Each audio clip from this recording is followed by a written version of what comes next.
بسم اللہ الرحمن الرحیم۔ السلام علیکم، میں ہوں جاوید اقبال اور آپ کو پروگرام سیدھی بات میں خوش آمدید کہتے ہیں۔ ظاہر ہے کہ اس وقت پاکستان ایک بڑی بہترین پوزیشن میں ہے پورے گلوبل سٹیج پہ، اور ظاہر ہے اس کی جو بنیادی وجہ ہے وہ مئی میں جو کچھ بھارت نے پاکستان کے خلاف کیا، پاکستان نے اس کا بھرپور جواب دیا، اور پھر اس کے نتیجے میں پوری دنیا میں جو پاکستان کا ایک گلوبل امیج ہے وہ بہتر ہوا، اور پوری دنیا جو پاکستان کی افواج کی اور پاکستان کی فضائیہ کی جو پرفارمنس ہے اس کو وہ مان رہی ہے۔ اور دوسری طرف بھارت کو ہر جو گلوبل فورم ہے، جو انٹرنیشنل سٹیج ہے، اس پر شرمندگی کا سامنا کرنا پڑ رہا ہے۔ امریکی صدر ڈونلڈ ٹرمپ مسلسل 7 جہاز گرانے کے پاکستان کے حوالے سے وہ بات کر رہے ہیں، اور ان کی ہر تقریر شروع بھی یہیں سے ہوتی ہے، ختم بھی یہیں پہ ہوتی ہے کہ پاکستان اور بھارت کی جنگ میں پاکستان نے بھارت کے 7 طیارے گرائے۔ ابھی جو حالیہ انہوں نے گفتگو کی اس میں انہوں نے کہا گزشتہ روز کہ پاکستان اور بھارت کے درمیان جنگ ہوئی، اور پھر اس دوران نئے خوبصورت رافیل طیارے جو ہیں 7 جہاز گرائے گئے ہیں۔ اور اس کے ساتھ ساتھ انہوں نے پاکستان کے وزیر اعظم شہباز شریف کی بھی تعریف کی اور فیلڈ مارشل سید عاصم منیر کی بھی تعریف کی، اور انہوں نے کہا کہ یہ دونوں بہترین لوگ ہیں۔ اس کے ساتھ ساتھ انہوں نے فیلڈ مارشل سید عاصم منیر کو ایک بہترین فائٹر جنرل قرار دیا۔ تو وہ ہر اپنی جو گفتگو ہوتی ہے اس میں وہ پاکستان کی تعریف کرتے ہیں، پاکستان کے وزیر اعظم کی، فیلڈ مارشل سید عاصم منیر کی۔ یہ ایک کانٹیکسٹ ہے جو پاکستان کا دنیا میں جو اس وقت ابھر رہا ہے، اور پاکستان جو ہے جو مسائل ہیں جس میں آپ مڈل ایسٹ کے اندر اگر خلیجی ممالک کے اندر جائیں، غزہ کے معاملے میں دیکھیں تو پاکستان ایک سینٹر سٹیج پہ موجود ہے اس مسئلے کو حل کرانے کے حوالے سے۔ اس سے پہلے بھی ایران کے ساتھ اگر کوئی ثالثی ہو رہی تھی یا جو ایک ماحول بن گیا تھا اسرائیل ایران جنگ کے دوران، اس میں بھی پاکستان کا بھرپور کردار رہا۔ لیکن ایسے وقت میں ہم دیکھتے ہیں کہ بھارت جنگ میں تو کچھ بھی نہیں کر سکا، لیکن وہ اپنی پراکسیز کے ذریعے سے پاکستان کو غیر مستحکم کرنے کی کوشش کر رہا ہے۔ اور حالیہ دنوں میں جو ہمیں افغانستان اور بھارت کا گٹھ جوڑ نظر آیا ہے وہ یقینی طور پہ ایک بہت قابل تشویش بات ہے۔ متقی جو کہ ملا متقی جو کہ وزیر خارجہ ہیں، عبوری وزیر خارجہ ہیں، وہ بھارت میں تھے، اور اس دوران افغانستان نے پاکستان کے خلاف جو ہے وہ جارحیت بھی کی، اور اس کے ساتھ ساتھ دہشت گردی وہ مسلسل ان کی جو سرزمین ہے وہ استعمال ہو رہی ہے اور وہاں سے دراندازی ہو رہی ہے۔ پاکستان نے پھر جو کالعدم ٹی ٹی پی ہیں ان کے ٹھکانوں کو زبردست قسم کا نشانہ بنایا۔ قطر میں مذاکرات ہوئے، اس کے دوسرا سٹیج تھا وہ استنبول میں تھا، لیکن استنبول میں پاکستان اور افغانستان کے جو مذاکرات ہیں وہ کسی بھی نتیجے پر نہیں پہنچ سکے، اور بہت کوشش کی گئی افغانستان کو کنونس کرنے کے لیے، لیکن ایسا لگتا ہے کہ افغانستان کسی اور کی زبان بول رہا ہے۔ یقینی طور پر وہ بھارت کی شے پہ یہ سب کچھ کر رہا ہے۔ آج جو وزیر دفاع ہیں خواجہ آصف، انہوں نے بھی ایک بڑا مضبوط بیان دیا ہے، اور وزیر دفاع خواجہ آصف کہتے ہیں کہ افغان طالبان اپنے انجام کا حساب ضرور رکھیں، پاکستان کو آزمانا ان کے لیے مہنگا ثابت ہوگا۔ اور اس کے ساتھ ساتھ انہوں نے یہ بھی کہا کہ افغان طالبان رجیم کی مزید جو ان کا دھوکہ ہے وہ پاکستان برداشت نہیں کرے گا۔ اس کے ساتھ ساتھ ان کا یہ بھی کہنا تھا کہ طالبان رجیم جو ہے وہ اپنے ملک کو ایک بار پھر تباہی کی طرف دھکیل رہی ہے۔ تو ایک تو یہ معاملہ ہے، لیکن اس کے ساتھ ساتھ ملک میں جو سیاسی ایک ماحول ہے وہ بھی کوشش تو یہی ہوتی ہے کہ سیاسی استحکام لایا جائے اور تمام جو سٹیک ہولڈرز ہیں وہ مل بیٹھیں، خاص کر یہ جو دہشت گردی کا چیلنج ہے اس سے نمٹنے کے لیے۔ لیکن ہمیں لگتا ہے کہ اپوزیشن کا جو رویہ ہے وہ ابھی بھی غیر سنجیدہ ہے۔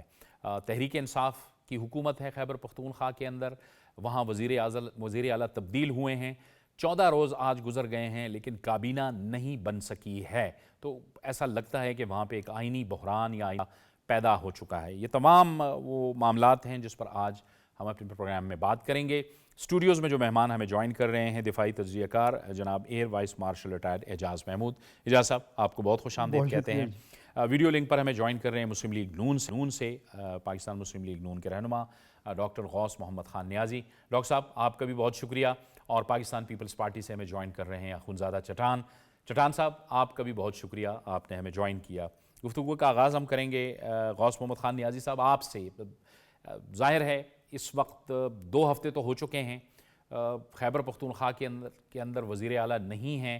یہ یقینی طور پر ایک تشویش کی بات ہے. بلکہ میں غوث صاحب آپ کی طرف آتا ہوں، میں خنزادہ چٹان صاحب کی طرف جاؤں گا. پہلے چٹان صاحب آپ ذرا فرمائیے گا کہ اس وقت ظاہر ہے ایک بارڈر پہ بھی ایک سچویشن بہت گھمبیر بنی ہوئی ہے، اور ایک بار پھر دہشت گردی نے بھی سر اٹھایا ہے، دراندازی بھی کوشش کی جاتی ہے، یہ مسلسل افغانستان سے ہو رہی ہے. کیا ایک خلا پیدا ہو گیا ہے گورننس کا خیبر پختونخوا میں؟ بسم اللہ الرحمن الرحیم. دیکھیے جی، یہ خلا تو آپ سے نہیں ہے، یہ تو 15 سال سے ہے. اور اب اگر ہم نے کچھ کرنا ہے تو ہم اس آسرے پہ نہیں بیٹھیں گے کہ اس میں پی ٹی آئی کی حکومت یا پی ٹی آئی ملک کے ساتھ کوئی تعین کریں گے. نہ وہ اس کا ایجنڈا ہے اور نہ اس کا ایشو ہے.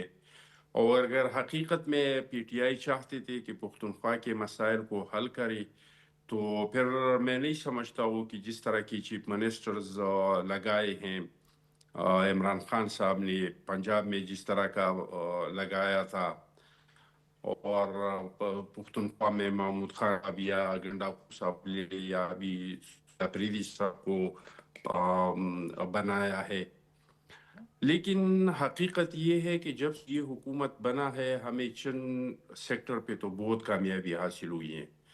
مثال کے طور پہ اس سے پہلے ہم بالکل سفارتی لحاظ پہ تنہا ہو چکے تھے. نہ ہمارے پڑوس میں ہمارا کوئی دوست تھا، نیبر میں، نہ اسلامی برادر ممالک میں ہمارا کوئی دوست تھا، اور نہ دنیا میں ہمارا کوئی دوست تھا. ایک کو راضی کرتے تو دوسرا ناراض ہو جاتا. آپ کو یاد ہوگا کہ ہمارے سابق وزیر اعظم عمران خان صاحب نے لاکھوں ڈالر جو ہے وہ اس پہ لگائے تھے کہ امریکہ میں لابنگ کرے اور بائیڈن کی طرف سے عمران خان صاحب کو ایک پون آئے، لیکن امریکہ سے ایک پون تک نہیں آیا.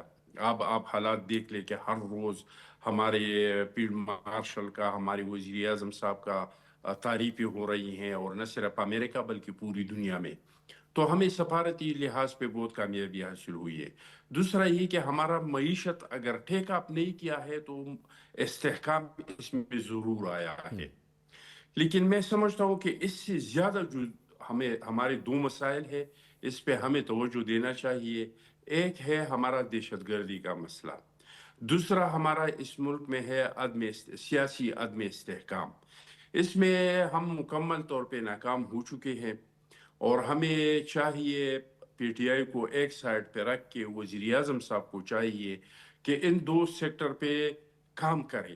سب سے پہلے تو یہ کہ یہ جو دہشت گردی مسئلہ ہے اس پہ جتنا جلدی ہو سکے اس پہ آل پارٹی کانفرنس بلائے، ٹھیک اس پہ بند کمرہ سینٹ اور قومی اسمبلی کا اجلاس بلائے اور لوگوں کو پک دے دے. ٹھیک کیونکہ اس جنگ میں ہم نے اپنا پورا بوجھ جو ہے وہ صرف فورسز کے کندھوں پہ ڈالا ہے. بالکل صحیح. جب تک ہم اپنے فورسز کے ساتھ عوام کو کھڑا نہیں کریں گے، یہ جو ہمارے مسائل ہے اس پہ ہم سارے ایک پیج پہ نہیں آئیں گے تو اس مسائل کا کوئی حل نہیں نکل سکتا ہے. ٹھیک آپ کو یاد ہوگا کہ 2007 میں ہمارے سوات سے پاکستان کا ایجنڈا اتارا گیا تھا.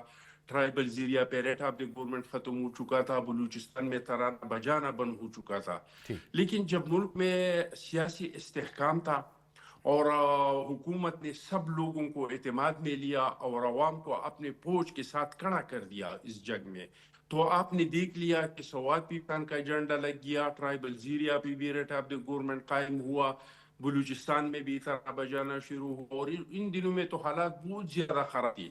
جس دن 4-5 خودکش دھماکے ہوتے تو ہم کہتے تھے کہ یہ دن خیریت سے گزر گیا. اب تو الحمدللہ وہ حالات نہیں ہے، لیکن ضرورت اس بات پہ ہے کہ ہم پوری قوم کو متحد کرے، پوری ٹھیک ہے. سیاسی پارٹیوں کو متحد کرے اور ان کو اپنے اس جنگ میں اپنے فوج کے پشت پہ کھڑا کر کھڑا دے کریں. بالکل کہ ٹھیک ہے آپ کہہ رہے ابھی ہیں. لوگوں میں کنفیوژن.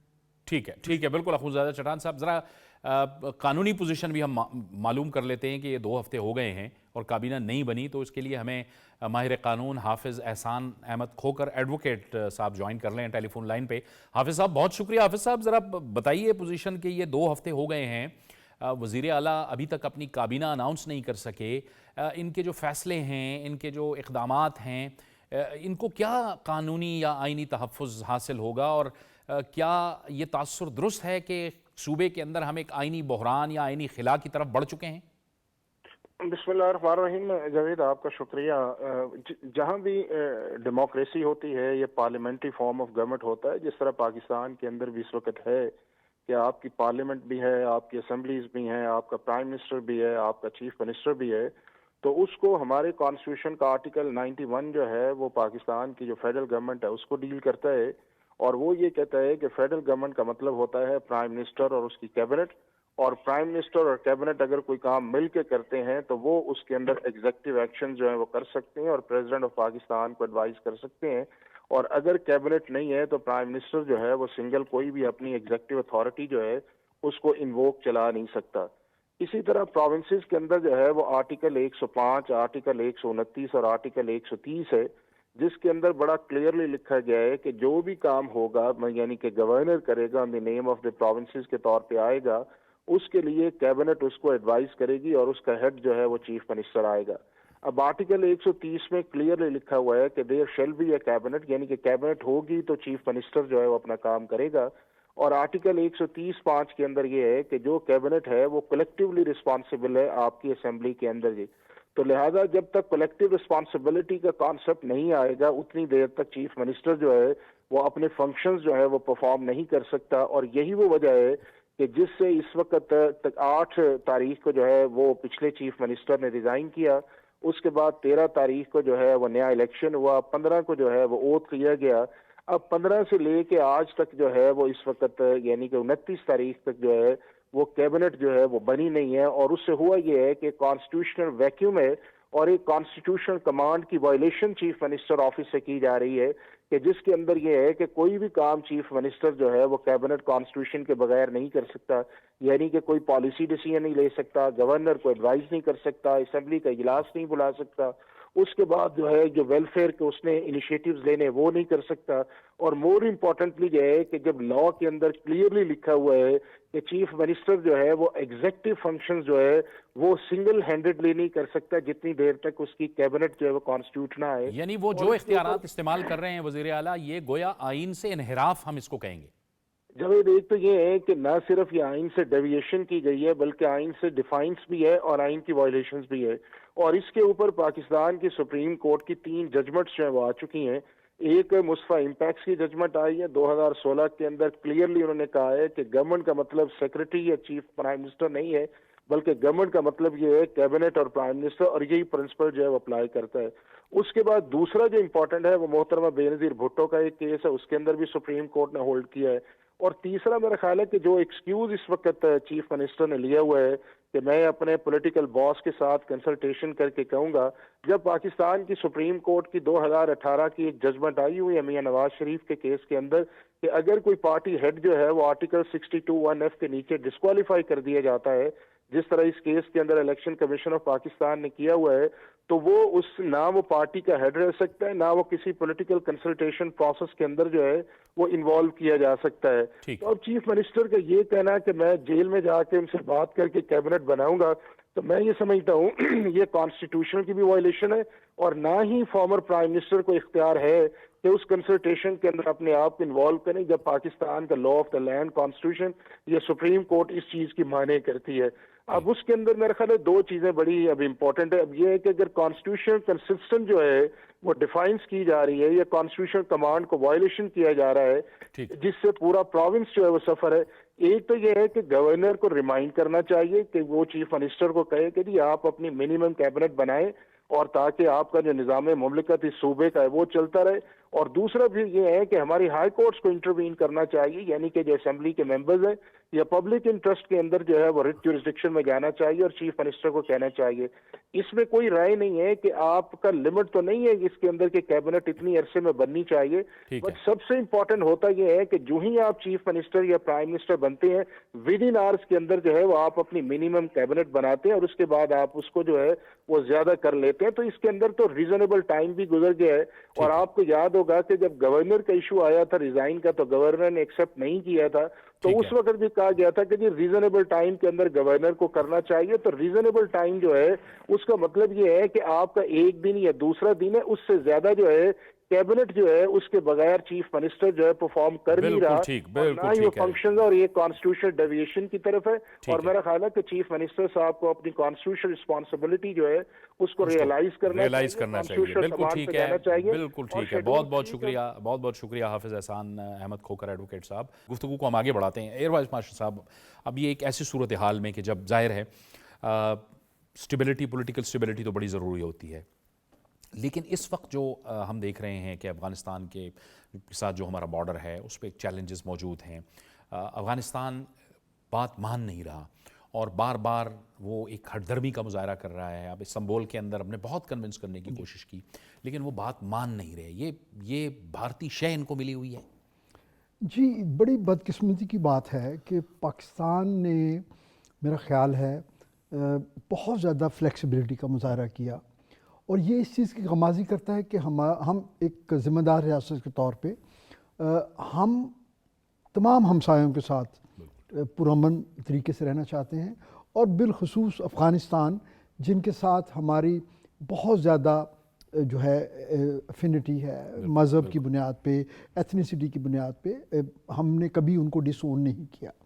لیکن بدقسمتی سے جو یہ حالیہ ایسکلیشن ہوئی اس کا آغاز بھی افغانستان کی سائڈ سے ہوا, اور اس کے بعد مجبوراً پاکستان کو اپنی ایک ایز اے ساورن اسٹیٹ ایک رسپانس دینا پڑا جو کہ ایک ریٹیلیشن تھی. بالکل ہماری طرف سے کوئی اگریسو ڈیزائن نہیں تھا. اور اس کے بعد جب انہوں نے سیز فائر کی ریکویسٹ کی تو ہم نے اس کو بھی جو ہے اکنالج کیا اور ہم لوگ دوحہ چلے گئے.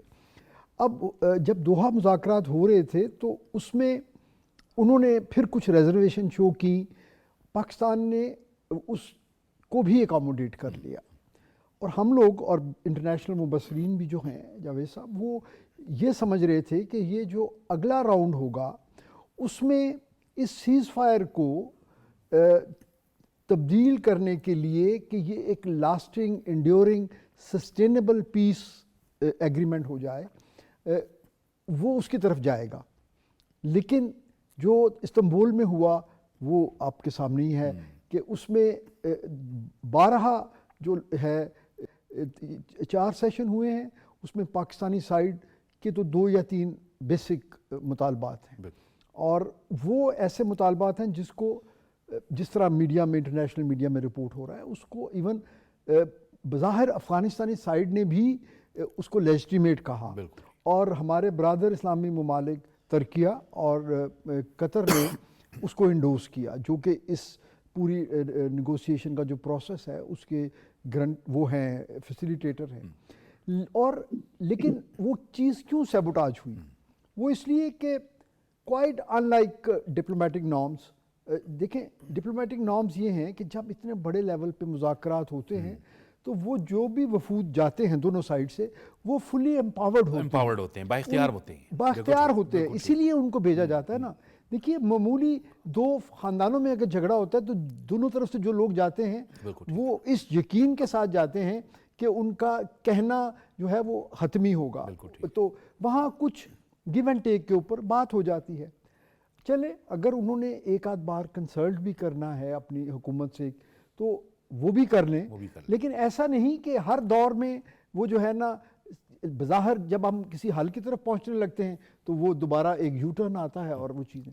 تو اس سے یہ چیز کنفرم ہوتی ہے کہ یہ صرف کابل میں جو اس وقت انسٹالڈ رجیم ہے یہ ان کا اپنا انفرادی فیصلہ یا ان کی در اندازی نہیں ہے, بلکہ وہ اس وقت بھارتی ایجنڈے پہ کام کر رہے ہیں. اور اس کی اگر آپ اس کے تھوڑا سا پیچھے ہسٹری میں جائیں تو یہ سارا جو ہے معاملہ شروع ہی اس وقت ہوا جب متقی صاحب جو ہیں ان کو انڈیا میں ایک بڑا جو ہے نا غیر معمولی قسم کا ان کو وہاں پہ استقبال ہو رہا ہے, اور وہ لوگ یہ بھول جاتے ہیں کہ یہ وہی بھارت ہے اور وہی طالبان ہیں جن کے خلاف بھارت جو ہے وہ ان کا ایک بڑا ایک جو ہے نا کنسیڈرڈ ایک سٹانس تھا, اور وہ ہمیشہ ناردرن الائنس کو سپورٹ کرتے رہے.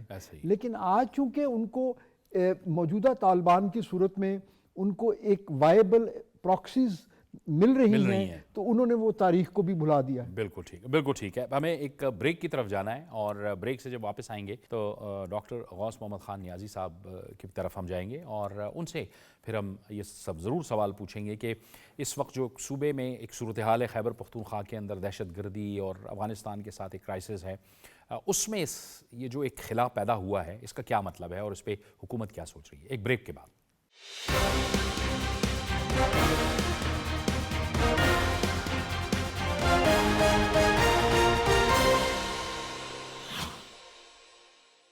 بریک کے بعد ایک بار پھر آپ کو خوش آمدید کہتے ہیں۔ جی غوث محمد خان نیازی صاحب، یقینی طور پہ ایک چیلنج تو ہے یہ، اس وقت صوبے میں عملاً کوئی حکومت نہیں ہے، اور ایک ایسا صوبہ جو اس وقت دہشت گردی کا شکار ہے، کیا اس وقت سوچ ہے آپ کی حکومت کی؟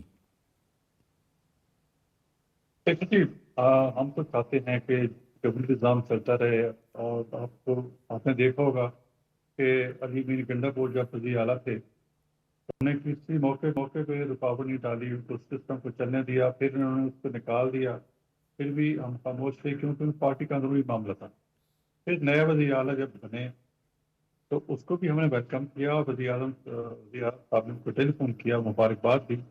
اگرچہ اس نے جو منتخب ہونے کے بعد اسمبلی میں تقریر کی تھی تو بہت ہی مطلب ایک قابل یقین حد تک ایک منتخب وزیر اعلیٰ بھی ایسے کر سکتا ہے۔ وہ تو ادنا جیسا جو پارٹی ورکر ہے وہ بھی اس طرح تقریر نہیں کرتا کہ ہے کہ وزیر اعلیٰ ایک صوبے کا ہو، لیکن پھر بھی ہم نے اس کو برداشت کیا۔ پھر وزیر اعظم صاحب نے اس کو مبارکباد دی، اور پھر اس نے کہا کہ میں نے پانی پی کے اس سے ملنا ہے، تو وزیر اعظم نے یہ کہا کہ میں پتہ کرتا ہوں کہ وہ آپ کی اپلیکیشن کہاں پہنچی ہے، پتہ کرتا ہوں۔ انہوں نے اس کو لسٹ کوٹ کر کے کہا کہ وزیر اعظم نے کہا کہ میں پوچھ کے بتاتا ہوں، اور ایک بیانیہ بنا رہی ہے پورے ان کے سوشل میڈیا میں۔ تو جب اس قسم کی غیر ذمہ داری کا مظاہرہ اور پھر بندہ گلا کرے کہ مجھے پانی سے میری ملاقات نہیں ہو رہی، تو ایک بات ہمیں یاد رکھنی چاہیے کہ ریاست جو ہے نا، ریاست اپنی ریٹ ہر وقت قائم کرتی ہے، چاہے کچھ بھی ہو۔ اب ریاست کو کوئی بلڈوز کرے یا ڈکٹیٹ کرے تو ریاست کبھی یہ برداشت نہیں کرے گی، چاہے وزیر اعظم ہو، چاہے اور کوئی ادارہ ہو۔ میں اس کی بات کر رہا ہوں تو ان کو ابھی سمجھ آہستہ سا آ جائے گی کہ ملک میں کیسے چلنا ہے، اور ہر چیز کو چونکہ ان کو مینڈیٹ ملا ہے، 9 ممبران نے اس کو ووٹ دیا ہے، تو شاید بھی اس کمار میں مبتلا ہیں۔ لیکن ہم انشاءاللہ وہ بھی کریں گے، ہمارے حد تک کوشش ہوگی کہ یہ جمہوری سسٹم ہے چلتا رہے۔ اور بانی پی ٹی آئی کی تو شروع سے کوشش یہ رہی ہے کہ اگر میں وزیر اعظم نہیں تو کچھ نہیں۔ یہ تو لوگ جو کہتے ہیں کہ جی خان نہیں تو پاکستان نہیں، اب اس سے کوئی بڑی بات ہو سکتی ہے؟ وہ کہ خان کو آج وزیر کوئی کہہ رہے کہ آپ وزیر اعظم بناتے ہیں، وہ سارے سب سے کمپرومائز کر لے گا۔ تو یہ ایسی چیزیں ہیں، سارا بھی ہم دیکھیں گے، پھر کابینہ فیصلہ کرے گی۔ اور جس طرح ماہرین جو بھی ایڈوکیٹ صاحب نے بھی ساری وہ قانونی کچھ بتا دی، اور پھر ثاقب نثار نے جو کیا تھا اس کو بھی ذکر ہوا۔ اس وقت میں ایوان میں تھا جب ثاقب نثار، بلکہ ہم نے باقاعدہ قانون پاس کیا ہے کہ اگر ایک وزیر اعلیٰ جو وزیر اعظم جو ہے وہ ڈسکوالیفائی ہو جاتا ہے تو وہ پارٹی کو لیڈ کر سکتا ہے، اس کے حق میں قانون لے آئے، سینٹ سے پاس ہوا، قومی اسمبلی سے پاس ہوا، قانون بن گیا۔ لیکن ثاقب نثار کو نے اس کو سیٹ اسائڈ کیا، اور یہ لوگ جو ہے وہ بغلے بجائے والے تھے۔ اب اس کو خود ضرورت پڑی ہے تو منتے کہہ رہے ہیں کہ ہماری ملاقات کرو، اس کے مشورے سے جو ہے ہم کابینہ بنائیں گے۔ تو اس مشورے کی قانونی حیثیت کوئی نہیں ہے، بلکہ یہ ان پہ نقصان دہ ہوگا۔ رانا سلامت صاحب نے بھی اس کی کافی وضاحت دی ہے کہ جی وہ اس پہ جو بھی کابینہ ہوگی اس کی پوزیشن کوئی نہیں، وہ غیر قانونی ہوگی، تو وہ کام نہیں کر سکے گی۔ بھارت وہ جو چاہتے ہیں وہ ان کا ایک ہی مقصد ہے کہ ملک کو چلن دیا جائے، کہ مسلم لیگ کی جو حکومت ہے، اس کو چلن دیا جائے۔ یہ 5 سال ایسے گزرے اور یہ کام نہ کر سکیں، تاکہ 5 سال بعد ان کو دکھانے کے لیے کچھ ہو۔ کیونکہ ہماری پارٹی کا ٹریک ریکارڈ ہے کہ الحمدللہ جب بھی ہم آئے تو ہم نے اچھا کام کیا۔ 13 سے 18 کا دور دیکھ لیں، 13 سے 18 میں ہم نے ملک اندھیرے سے نکالا، لوڈ شیڈنگ 22 گھنٹے کی ہو رہی تھی، اس کو ختم کیا، 0 لوڈ شیڈنگ ہو گئی تھی 18 میں آ کے۔ اور پھر ابھی 22 میں پاکستان ڈیفالٹ کے قریب تھا، یہ لوگ بگڑے بجا رہے تھے کہ پاکستان ڈیفالٹ کر جائے گا، الحمدللہ اس سے بھی پاکستان نکل آیا۔ اور دنیا نے اب مطلب دفاعی میدان میں تو ہماری تعریف کر ہی رہی ہے، ہمارے معاشی لحاظ سے بھی پازیٹیو اشاریہ جو